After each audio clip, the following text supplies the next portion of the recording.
IT for quite a long time. And it might be nice for them all to sit down in a room like this and try this work and have you guys teach them.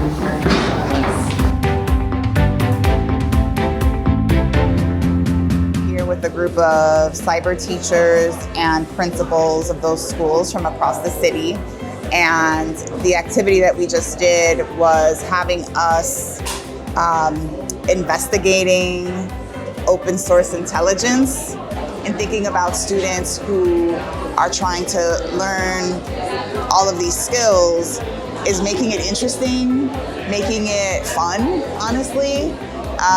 It's not just like memorizing facts and applying. It's like taking the knowledge, put it into use, try different things. I had an opportunity to speak to a couple of the teachers here and kind of just like bounce ideas off in terms of like which course would make sense to offer, the sequence in terms of like from 9th grade through 12th grade, what would be most beneficial for the kids most specifically.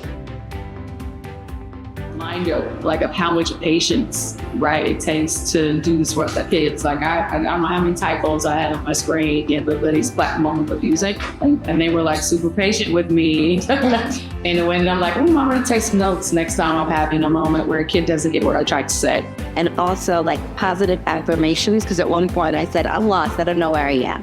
And student literally was like, no, you got this, let me help you.